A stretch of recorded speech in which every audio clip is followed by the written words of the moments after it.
नमामि गंगे योजना के तहत जिले के लगभग 3,500 युवाओं को जोड़ा गया है, जिसको कई प्रकार के ट्रेनिंग और प्रशिक्षण देने के उपरांत उसे समाज के बीच में किस प्रकार से जल संरक्षण हो और किस प्रकार से व्यक्तिगत व्यवहार लोगों का बदले, इस पर कार्य करना है।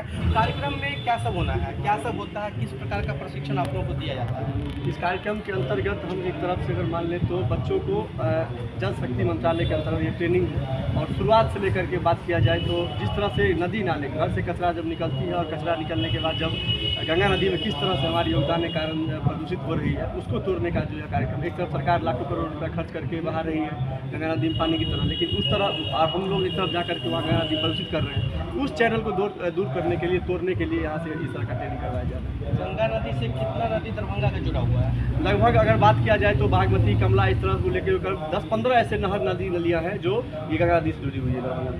और अपने दरभंगा या मिथिला क्षेत्र को नदियों का क्षेत्र कहा जाता है। अपने दरभंगा एरिया जो है यह पूरी तरह से हम, चाहे इसकी संस्कृति हो या माछ पान पखान की संस्कृति है, पूरी नदियों से। आप लोगों को किस प्रकार का प्रशिक्षण दिया गया है, समाज में क्या सब काम करना है आप लोगों को, और उसके बाद आपको मतलब क्या मिल रहा है इसमें? तो हम सब इस तरह के प्रशिक्षण में सबसे पहले हम लोग को जब जिला गंगा समिति की बैठक हुई थी, उस माध्यम से हम लोग को जिला 7 दिनों की ट्रेनिंग हुई थी, आवासीय ट्रेनिंग यहाँ गुनार चौक के पास। वहाँ ट्रेनिंग के बाद हम लोग को फिर उसके बाद से बाकी जहाँ चयनित गंगा गाँव है वहाँ जा करके वहाँ के बच्चों को सिलेक्ट करके हर एक गाँव के बच्चों को सिलेक्ट करना है और चयनित प्रतिभागी जो इच्छा से स्वयं सेवा कर सकते हैं, अपना स्वयं सेवा समाज सेवा करना चाहते हैं, उन सभी को चयनित करके हम बाहर लाए हैं और उनको ला करके उनको हम समाज सेवा में जागृत करके और कैसे इस चैनल काम पर वहाँ करना है। कोई मानदेय नहीं मिलता है, स्वेच्छा से जो काम करने की हमारी भावना होती है।